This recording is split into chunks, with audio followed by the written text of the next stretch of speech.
luar Jawa, Belanda kurang memberikan perhatian. Ketika rempah-rempah khususnya cengkeh mendapat saingan dari Kepulauan Zanzibar, perlahan-lahan harga rempah-rempah kemudian jatuh.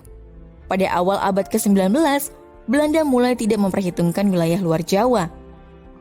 Kemudian akhir abad ke-19, di luar Pulau Jawa mulai ditemukan bahan tambang, timah di Bangka Belitung, minyak bumi di Aceh dan Kalimantan. Sejak saat itu Belanda mulai menaruh perhatian karena melihat ada keuntungan. Ketika James Brooke berkebangsaan Inggris mendapatkan Sarawak dan diangkat sebagai Raja Muda, Belanda mulai takut bahwa penguasaan secara formal saja tidak cukup menghadapi Inggris. Baru setelah itu ada perhatian terhadap pulau di luar Jawa. Dan itu saja tidak cukup karena Belanda mendapatkan keuntungan yang lebih besar dari tanam paksa.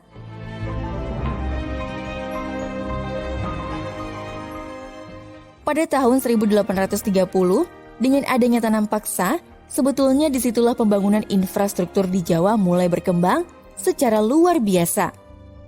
Yang pertama, karena tanam paksa butuh pembangunan irigasi, terutama untuk tebu. Kedua, untuk mengolah tebu menjadi gula, dibangunlah pabrik. Dan untuk mendapatkan akses yang mudah mengangkut hasil panen, maka dibangunlah rel rolling. Dengan tanam paksa tebu ini, memberikan dampak positifnya bagi sosial ekonomi masyarakatnya, karena pekerjaannya lebih banyak dan dibayar.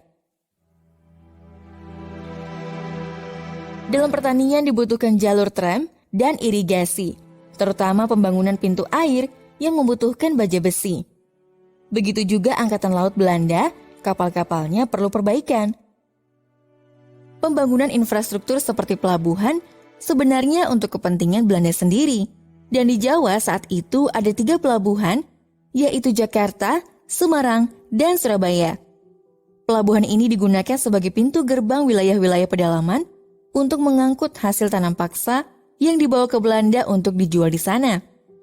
Dan gak heran jika saat itu kota Surabaya, Semarang, Jakarta lebih berkembang dari kota-kota lain di tanah Jawa.